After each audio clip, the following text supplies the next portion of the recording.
Hello दोस्तों, स्वागत है आपका हमारे YouTube चैनल में। आज हम लोग देखेंगे यदि कोई संख्या रूट के अंतर्गत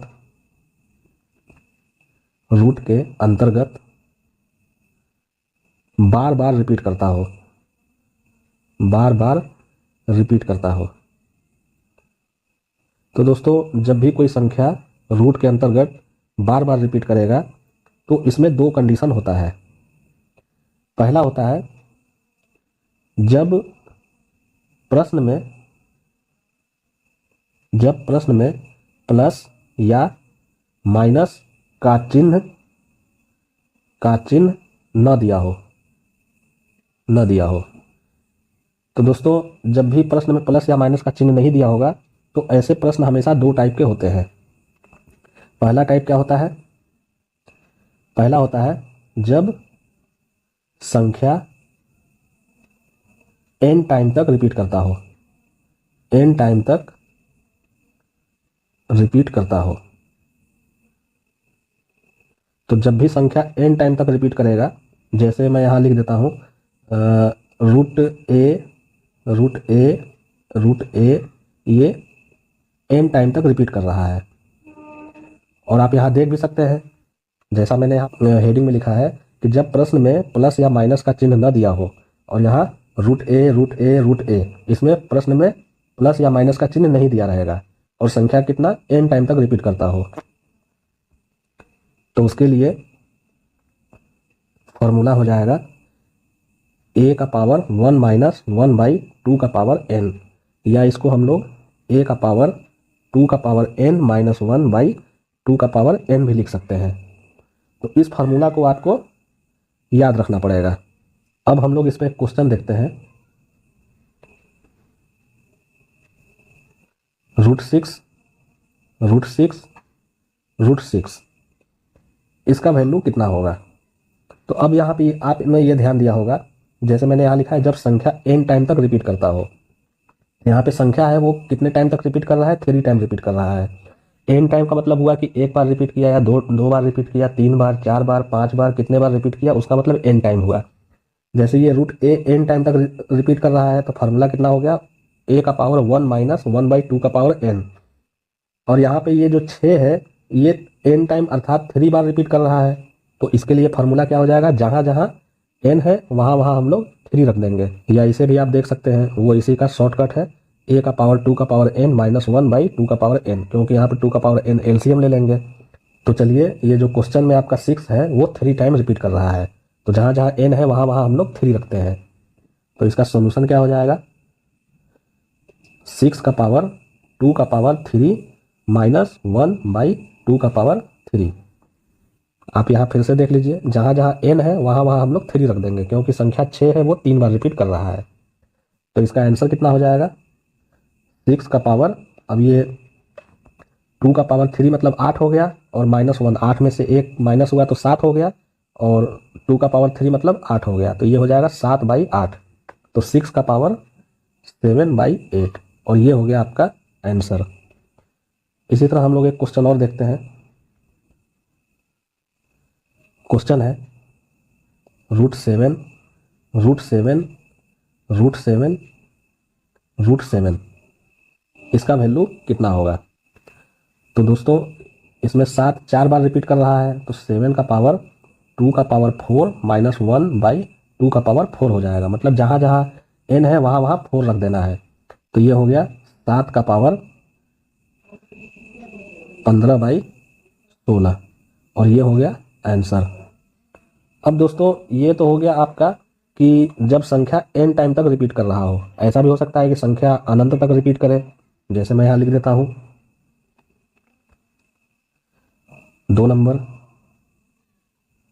जब संख्या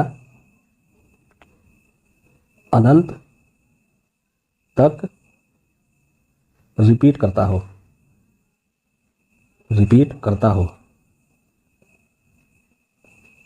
तो जब अनंत तक रिपीट करेगा तो क्या हो जाएगा? जैसे मैं यहाँ लिख देता हूँ रूट ए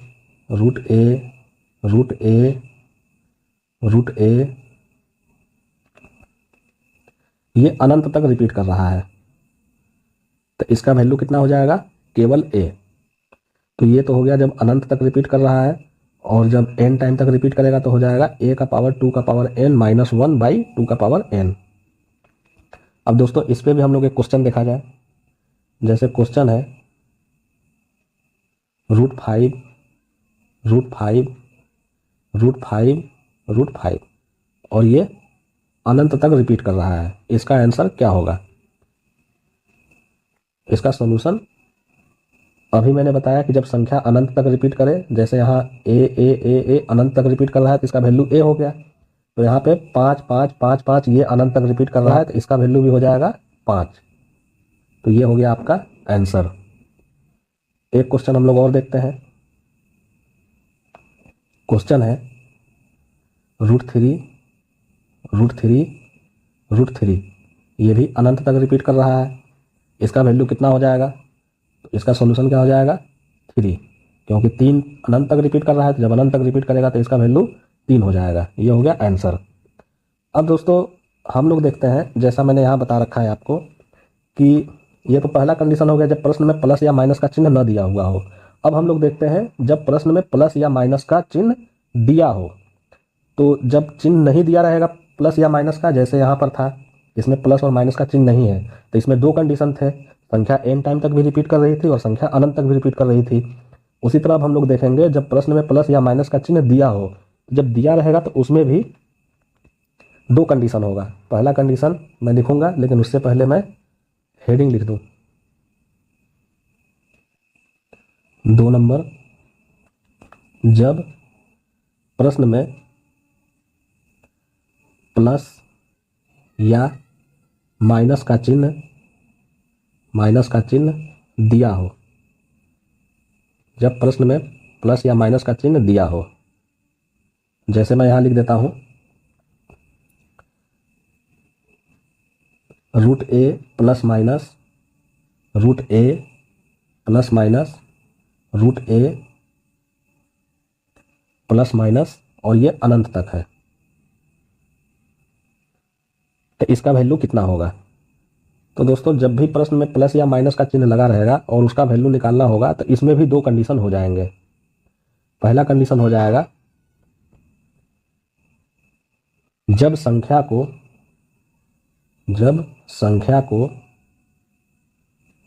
दो लगातार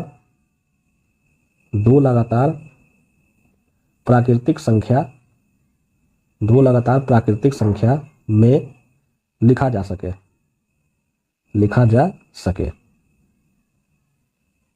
तो ये हो गया पहला कंडीशन। जैसे हम लोग एक क्वेश्चन देखते हैं, √30 प्लस √30 प्लस √30 प्लस, ये अनंत तक है और इसका वैल्यू निकालना है। तो दोस्तों मैंने यहाँ लिखा क्या है, दूसरा कंडीशन, जब प्रश्न में प्लस या माइनस का चिन्ह दिया हो।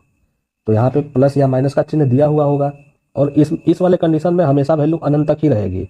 जैसे मैंने यहाँ ऊपर में आपको बताया था, जब प्रश्न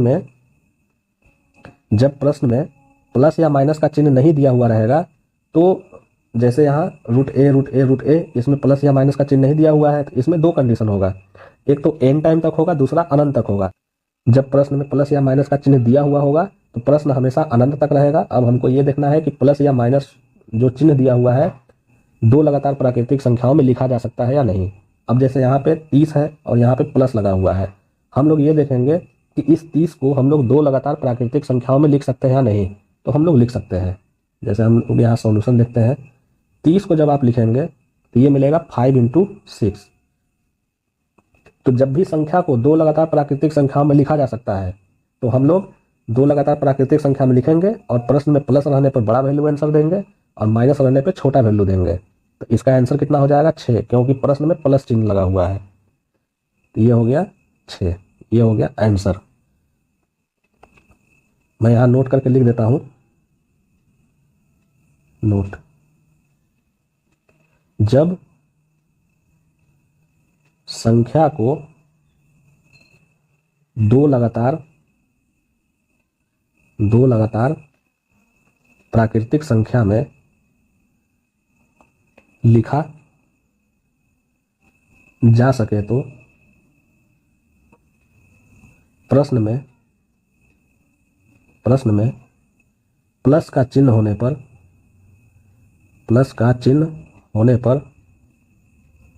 पर बड़ा वैल्यू लेंगे और माइनस का चिन्ह होने पर छोटा वैल्यू लेंगे।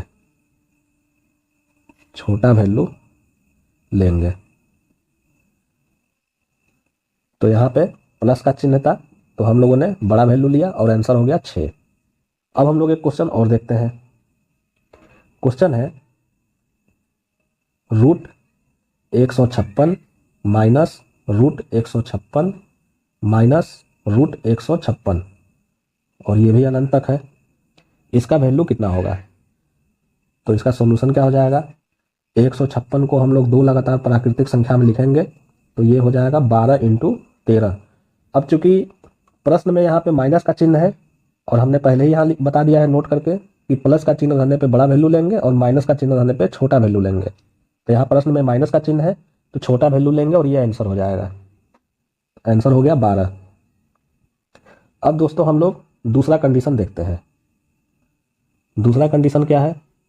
जब संख्या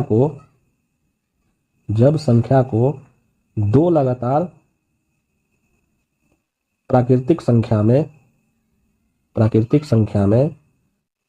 न लिखा जा सके।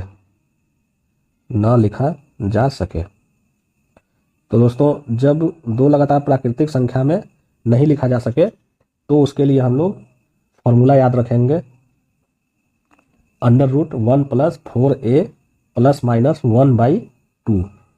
इसे आप याद कर लीजिए। हम लोग इस पे एक क्वेश्चन देखते हैं। ज़्यादातर क्वेश्चन इसी पे पूछे जाते हैं। जैसे क्वेश्चन है, और हाँ एक चीज़ मैं आपको और स्पष्ट कर दूं कि +1 कब लेना है और -1 कब लेना है। तो जब प्रश्न में प्लस का चिन्ह होगा तो हम लोग +1 लेंगे और माइनस का चिन्ह होगा तो -1 लेंगे। अब हम लोग एक क्वेश्चन देखते हैं। जैसे क्वेश्चन है √1 + √1 + √1 + √1 प्लस ये है आपका अनंत तक, इसका वैल्यू निकालना है। तो जहाँ पर a है वहाँ पे हम लोग √1 रख देंगे और प्लस या -1 लेना है तो चूंकि क्वेश्चन में प्लस लगा हुआ है तो हम लोग +1 लेंगे। तो इसका सॉल्यूशन क्या हो जाएगा? √1 + 4 × 1 और प्रश्न में प्लस का चिन्ह लगा है तो +1 ले लेंगे और /2। तो ये हो गया √5 + 1/2 और ये हो गया आंसर। एक क्वेश्चन हम लोग और देखते हैं। √7 - √7 ये भी अनंत तक है और इसका वैल्यू कितना होगा? तो इसका सॉल्यूशन क्या हो जाएगा? 1 + 4a ± 1 होता है तो ये हम लोग लेंगे 1 + 4 × a की जगह हो जाएगा 7 और ये है रूट में। अब +1 लेना है कि -1 लेना है? तो चूंकि प्रश्न में माइनस है तो हम लोग -1 ले लेंगे और /2 और ये हो गया 7 × 4 = 28, 1 29। तो 29 √29 - 1/2 ये हो गया आंसर। एक क्वेश्चन हम लोग और देखते हैं। क्वेश्चन है √7 + √3249 इसका मान कितना होगा? ये रेलवे एसएससी में पूछा गया क्वेश्चन है। दोस्तों मैंने वर्गमूल निकालने की विधि में आपको बताया था कि जब संख्या 2500 के नज़दीक हो तो हम लोग 2500 से तुलना करते हैं और 2500 का वर्गमूल चूंकि 50 होता है तो 2500 से ज़्यादा रहने पे ये संख्या का अंतिम 2 अंक हम लोग देखेंगे। ये 1 से लेकर 24 तक के वर्ग में किसका अंतिम 2 अंक का ये वर्ग है और उसी को हम लोग जोड़ते या घटाते हैं। तो 3249 का वर्गमूल कितना हो जाएगा? 7 प्लस ये हो जाएगा 50 + 7 और ये हो जाएगा 7 + 57। ये 3249 का वर्गमूल हो गया 57 और 57 में 7 जोड़ेंगे तो 64 और 64 का वर्गमूल 8। ये हो गया आंसर। दोस्तों अगर आप वर्गमूल निकालने की सन्निकट विधि अगर नहीं देखे हैं तो हमारे इस वीडियो को जाकर देख लीजिए। किसी भी संख्या का वर्गमूल निकालना आप उस वीडियो को देख करके सीख जाएंगे। जैसे यहाँ 3249 मैं बता देता हूँ, 3249 2500 से ज़्यादा है, तो 50 में हम लोग संख्या के अंतिम दो अंक का, जिस संख्या 1 से 24 तक की जो संख्या का वर्ग आएगा उसको हम लोग जोड़ या घटा देंगे। तो 50 से चूंकि 3249 ज़्यादा है तो यहाँ हमने जोड़ दिया, तो 50 और 7 57, ये हो गया 3249 का वर्गमूल। और 57 और 7 हो गया 64, और 64 का वर्गमूल हो गया 8। तो क्वेश्चन था 7 प्लस रूट 3249, तो इसका आंसर कितना हो गया 8। तो दोस्तों आज के टॉपिक में बस इतना ही। ऐसे ही मज़ेदार ट्रिक सीखने के लिए आप हमारे चैनल को लाइक करें, सब्सक्राइब करें और अपने दोस्तों के साथ शेयर करें। धन्यवाद।